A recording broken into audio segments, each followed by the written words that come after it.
मथुरा राज्यर मथुरा नगरी महाराज कंस आज मते निमंत्रित कर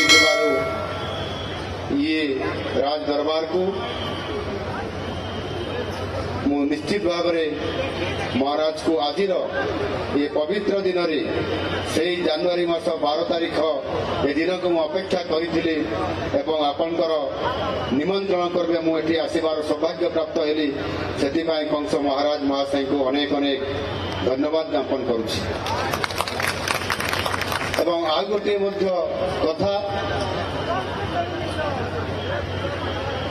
आम कलिंग राज्य ओडिशा प्रदेश ओडिशार जो नुआ सरकार गठन है नुआ मंत्री परिषद गठन एवं ये गत जून मास 12 तारीख में शपथ पाठ उत्सव आरंभ होता एवं आज से एक सौभाग्य दिन जे जून 12 तारीख रु आज हूँ जनवरी मास 12 तारीख अर्थात आम सरकार 7 मास ठीक पूरण होती एक सौभाग्य अवसर रे आज मते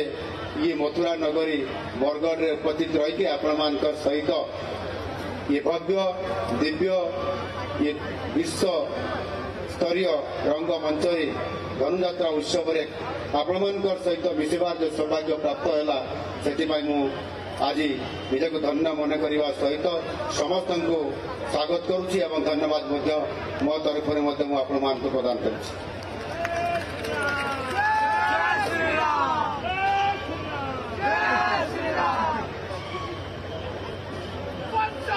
ये यात्रा केवल आम समृद्ध संस्कृति और परंपरार उज्जवल गौरव नुहे बरं यह आम माटीर अनन्य महक यह आम मग्न विभर इतिहास मुखशाला चलित वर्ष बरगढ़ ऐतिह्य संस्कृति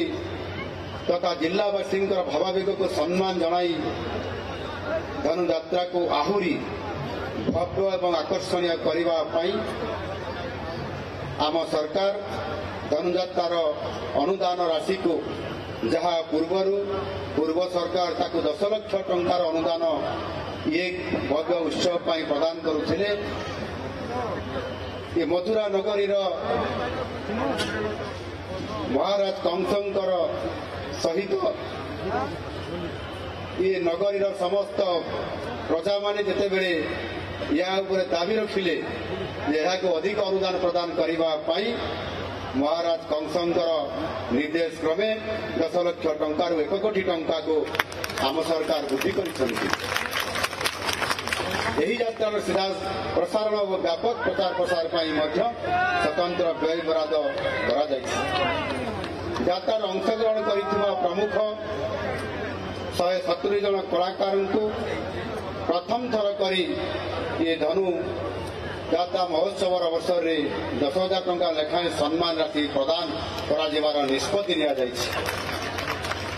सहित धनुଯାତ୍ରା को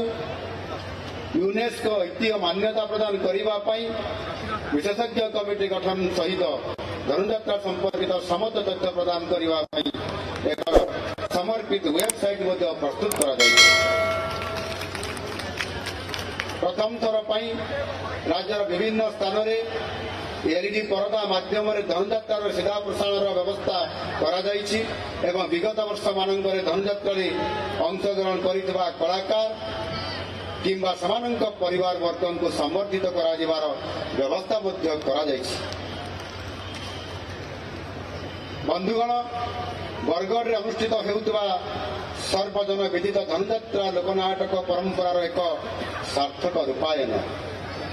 आम ओडिया अस्मितार एक वरिष्ठ परिचय पुरुष धरी सफलतार सह आयोजन हो आसुवा यह एक विश्वस्त मिठापण जहाँ ओडिया प्राण और प्रतिबद्धता सह रक्त परि प्रवाहित हो आसुची आमरी हृदय बरगढ़ धनुଯାତ୍ରା आम केवल पश्चिम ओडिशार पार्वण नुहे बरं समग्र ओडिशार स्वाभिमान यह समग्र ओडिशार भिन्न एक नियारा परिचय।